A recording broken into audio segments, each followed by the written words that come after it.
It's the future, don't hit the snooze. AI is here giving humans the boost. Team Humans rolling, brains in the game with Dan Turchin. Y'all remember the name. People laying in the mix, no stopping the flow. Better work, better life, yeah, we're ready to go. Robots and humans, a collab, you know. Okay, let's start the show. This is Dan Turchin from AI and the Future of Work. Welcome to this month's special highlight episode honoring the International Day of Education. As always, we're using 11 labs to digitize my voice for this compilation. The Real Me reviewed and approved the content, and of course, approved the digital twin. Every January 24th, the world recognizes the transformative role of education in building opportunity, mobility, and human potential. In this episode, you'll hear how education is evolving in the age of AI and why curiosity, access, and lifelong learning matter more than ever. Let's begin with Chris Karen, CEO of Turnitin.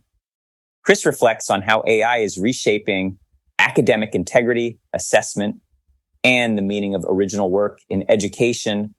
His insights remind us that technology doesn't replace learning.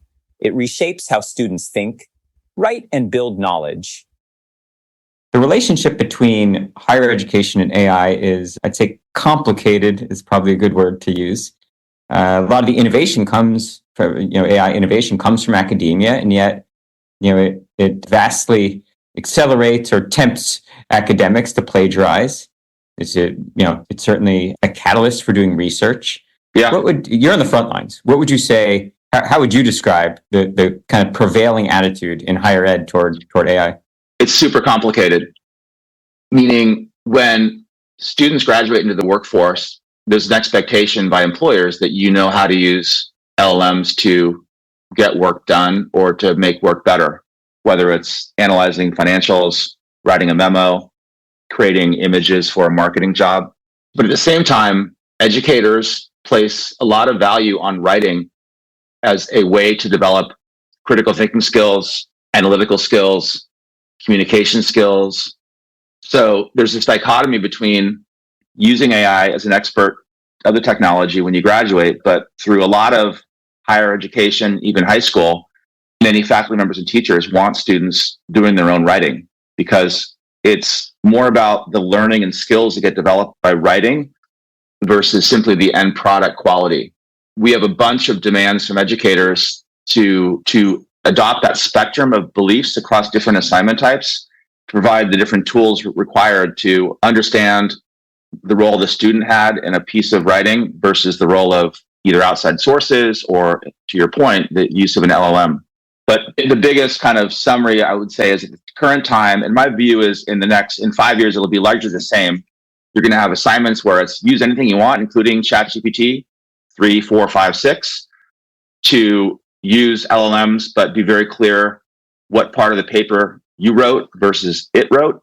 For this master's thesis or this essay in high school, you can use an LLM to brainstorm, to do research, but everything in the essay needs to be 100% you, the student. I completely agree. It has never worked to be on the wrong side of innovation. And it's so clear what it means this time around to be on the right side of innovation. Now, this is not a rhetorical question.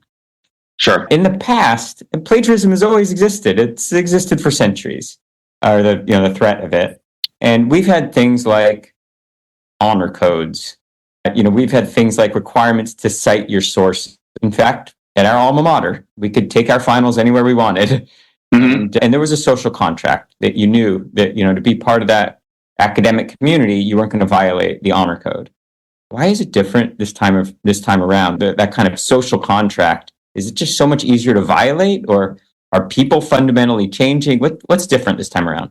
I think it's both. The first one's a sad one. I think there's been a change in mindset by students of all grade levels. And I'm not sure the cause of it, but it's troubling for me. And it basically is one where the students want the degree and they want to minimize the work to get the degree and therefore minimize the learning. And that's not to the individual level, but at the big picture, I see that as a big change that's happened. I think it accelerated via the pandemic when people had to go to a low quality way to learn with unprepared faculty and teachers. But I do think that's a shift that's happened in society that's, for me, very troubling, because the value of education is not the degree, it's the learning and the skills that you develop.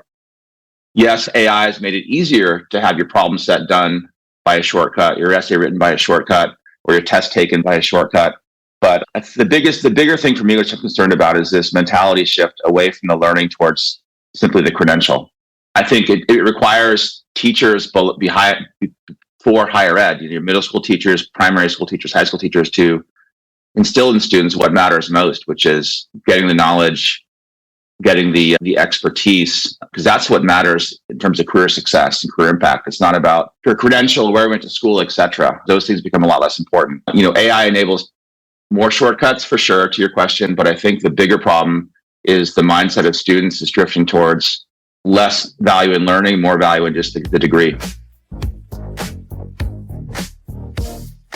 Our next guest is Marnie Baker-Stein, Chief Content Officer at Coursera.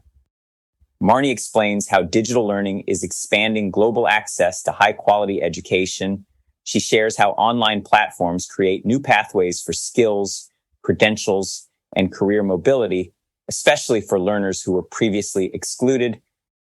I talked a little bit about the complicated future of education. From your perspective, in one of the places that really, as I mentioned, has been a pioneer for the last 14 years, 15 years, what do you see as the future of education? Well, I truly agree with what you said at start, that AI is the engine of the future of learning. It's transforming, and it's going to continue to transform learning from static, one-size-fits-all learning experiences, which is really all that we could do in the past, whether we were online or whether you were in a brick and mortar campus. Like, we just didn't have the ability to personalize and contextualize learning at scale. And I think AI is going to help us do that. It's going to allow us to meaningfully and powerfully personalize and contextualize and make much more dynamic every learning experience, as well as to more intentionally link learning experiences and credentials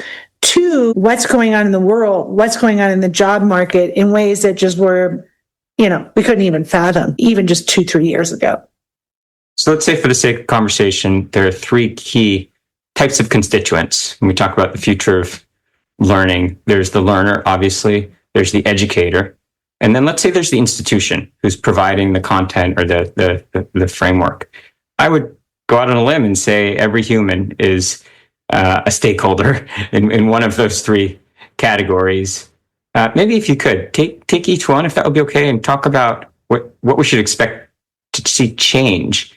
Starting with maybe the learner. Well, I think, I guess I would just back up and say that I think what we'll see change beyond just AI powering new learning environments is we are going to see micro-credential, shorter, stackable, flexible learning experiences as the new currency of education. I believe that will happen for lots of different reasons.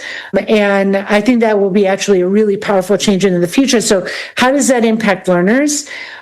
I think for learners, what it means is there are going to be a lot more points of entry for them to learn and master skills and competencies and mindsets, and be introduced to new applications for these skills and competencies and mindsets than ever before. I really believe that education, because of the scale constraints, has always really targeted one learner profile.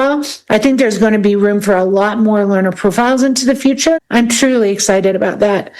I think for instructors, teachers, professors, it's going to mean that things that they started to experiment, whether it was pre-COVID or during COVID, around online learning or digitally enhanced learning or hybrid learning, that they're just going to have like X more powerful tools to do creative stuff as they're putting together learning experiences for this more diverse learner audience. And they're not only going to have more interesting tools, but those tools are going to make their work not only more creative, but I think more efficient as well. And for institutions are going to have to think about, well, like, what does this mean, like, for our modalities, right? So whether like they're going to be considering, should we have more online programs because of this AI powered, more personalized, stackable learning experiences? Are we going to have more hybrid components? Are we going to use our physical infrastructure differently because of these tools? Could we kind of turn upside down what a campus is into the future? So I think they're going to have a lot of interesting questions to ask and answer themselves for the same reason. And I think you can take a kind of very positive, optimistic lens on this and say, that's cool stuff all the way across. It's going to provide opportunities for evolution and transformation in education for learners and teachers and institutions. And you could also be very pessimistic, as certain people are, and say, well, change is bad and we're going to lose a lot when this happens. And I think we're seeing both right now. We're seeing people who are learners, all stakeholders, learners, teachers, universities, who are super excited and getting really creative about how they can use these tools to do things that are going to change the world and change everything we know about teaching and learning. And then we have other people who are hanging on to the past. And I think that's probably a good balance, right? That's a good balance that protects us from moving too fast and creates affordances and constraints for the creativity that I think will then be pressure tested in important ways as we move forward. Education doesn't end at graduation. Dave Treat, Chief Technology Officer at Pearson, explores how AI supports continuous learning at work. He discusses reskilling, credentialing, and how organizations prepare people for the jobs of tomorrow. Students want to be able to focus on what truly is going to be most helpful in their learning journey to ultimately get the job that they're dreaming of. They don't want to waste their time. They want to be efficient. They want it in the flow of their own lives at the time when it makes sense. One of the really interesting things that we are seeing with our AI product that's out in market right now, as we look at the telemetry of it, we're getting the highest hit counts on our AI study tools between 11 p.m. and 5 a.m. Right, that students, it's just when they study, right, and as a parent of a college student, gosh, I wish my kid would go to bed earlier, but it's the reality, and so to be able to use AI to meet a student in the moment of their life when they actually have the question, when they're engaging with the content, when they need to be guided by a pedagogical, structured, scaffolded support framework for specific to the domain they're on, tailored to how the professor wants to teach that particular segment or section. Our tools in market that are doing that right now. We're getting tremendous feedback of how helpful that is, and it's encouraging us to go bigger and faster. And I juxtapose that against this university president's, is basically saying I'm struggling with those that aren't leaning in, having the underinformed perspective of just not getting past, well, people are using ChatGPT to cheat, and how do I stop them from cheating? How do I just, I'm assigning a paper, and I either know that it was written by AI or it's, or the writing skills aren't sufficient, and in both cases, like frustration. And so how do we actually change the dynamic to take advantage of what AI can do to guide learning in the moment, contextually aware of the learner and what they need, scaffolded in a way and supported by pedagogy-based interventions to actually address what that core stress point of students are, to be able to be focused and effective in their learning. I know I took that in a number of different directions, but it's a big deal, and I think we're just at the beginning of learning how truly impactful AI can be in the process of learning to learn and being guided through it. You are a student of learning, and like you said, a parent with a kid in college. What do you say to the student who is discouraged by thinking about a degree to choose, or what skills they should learn? And they say, it's futile because, I'm going to get outsmarted or, outworked by AI when I'm in the workforce. What's the role of that higher ed degree or pursuing higher education? Yeah, it's It's such an important question. You immediately evoked memories of I've got one in college, I've got one two on the way, and going on the college tour, and as a high school junior, getting asked by the tour guide, like, what major will you be applying to? Like, gosh, I'm still trying to figure out what I'm going to be when I grow up. So that notion of, one, the system putting pressure on students to pick and to know.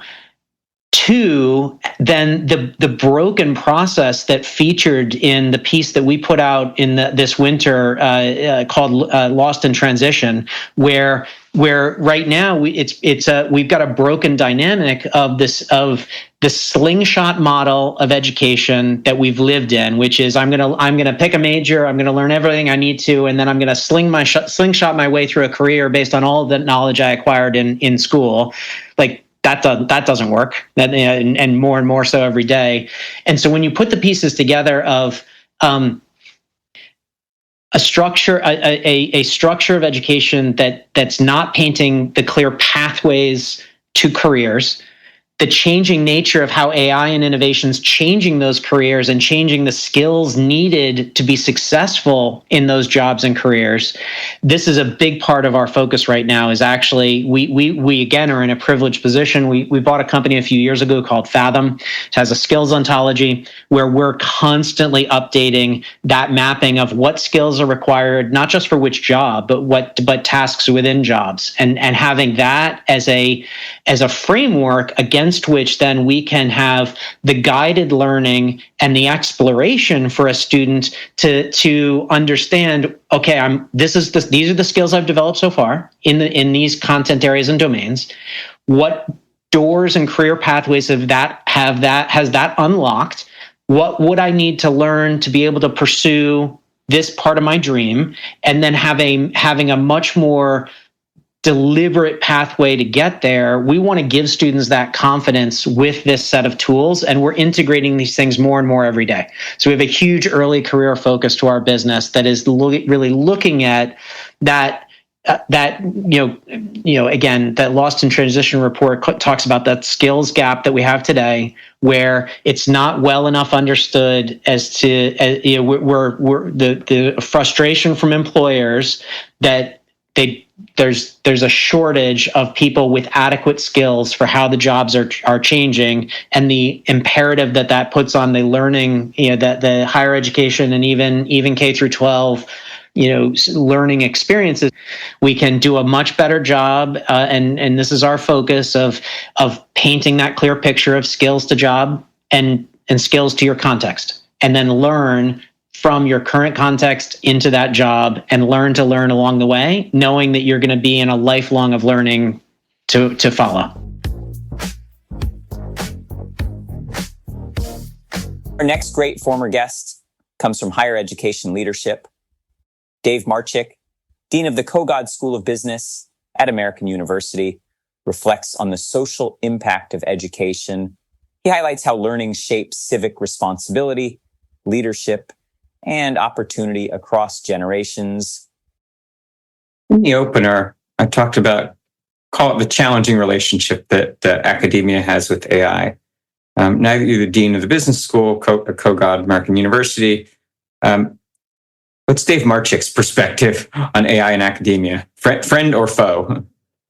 I think it's a little of both, but it's akin to when the calculator was created and professors or teachers of math said, do not use the calculator because you're not going to learn math.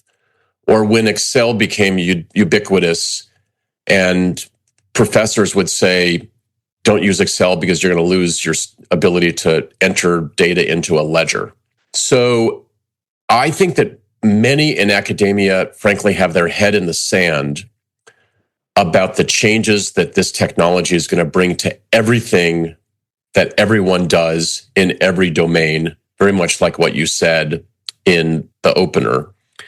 And that we need to embrace it and understand both the strengths and the weaknesses of AI, and the challenges it's going to bring. But in the workforce, students who will become graduates will be expected to be fluent in AI applications in whatever they do. And so, we are delivering essentially two products in academia. We're delivering knowledge to students and learners throughout their lifetime. And then we're producing knowledge to the masses through research and scholarship and the traditional scholarship that faculty produce. In terms of student learnings, our job is to prepare students to be better when they graduate, to have productive and fulfilling, interesting lives. And in the same way that someone needs to read and write and be a good communicator, future leaders need to learn AI as a tool for everything they do.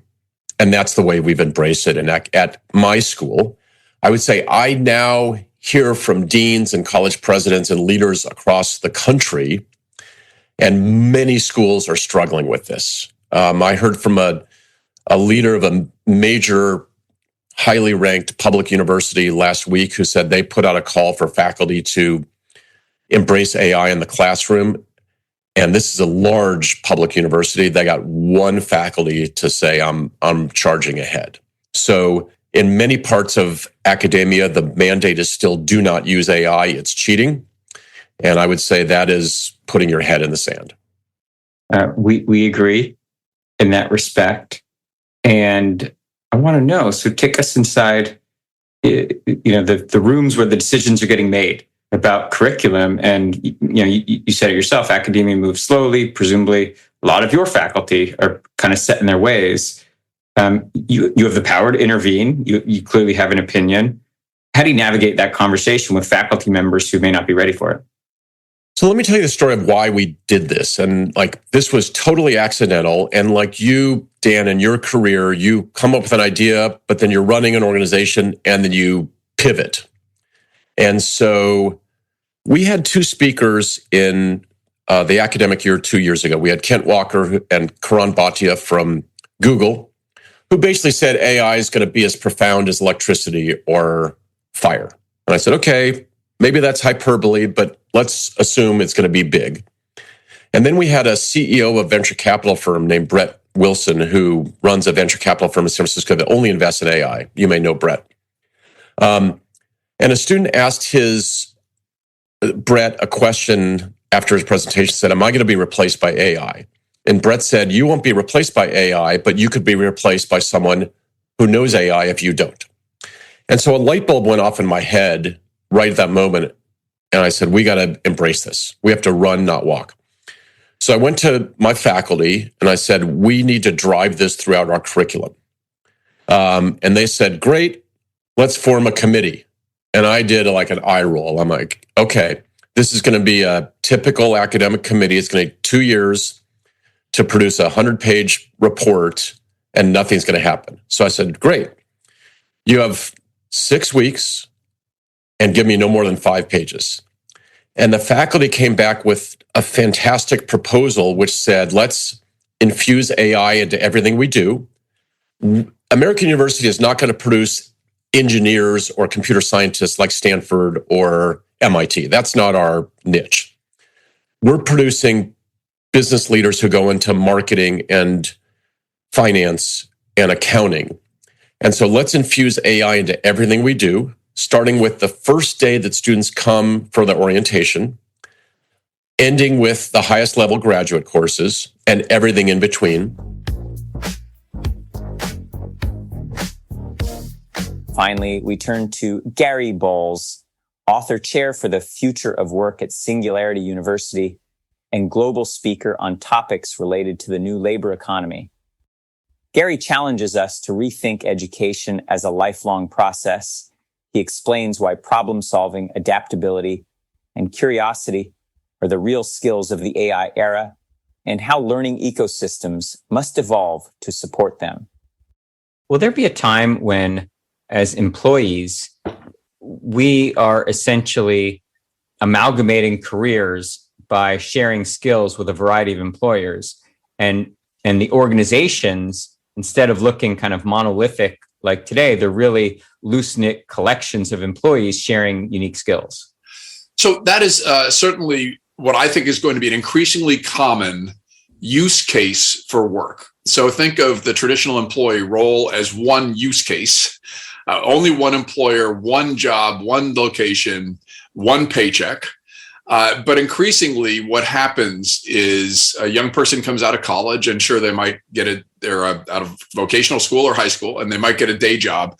But then they take a gap month with their friends, and they're learning online, and then they're driving for Uber at night, and they're working on a startup with their friends. It's a constantly moving landscape of work and leisure and learning. And that, I think, is a portfolio of work. So I believe that will be an increasingly common model.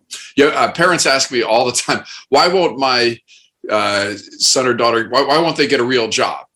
And the answer is, it's a hedge strategy against an exponentially changing future of work. So for younger listeners who are thinking about what career to go into, we're facing this kind of meta trend about the fundamental nature of work changing.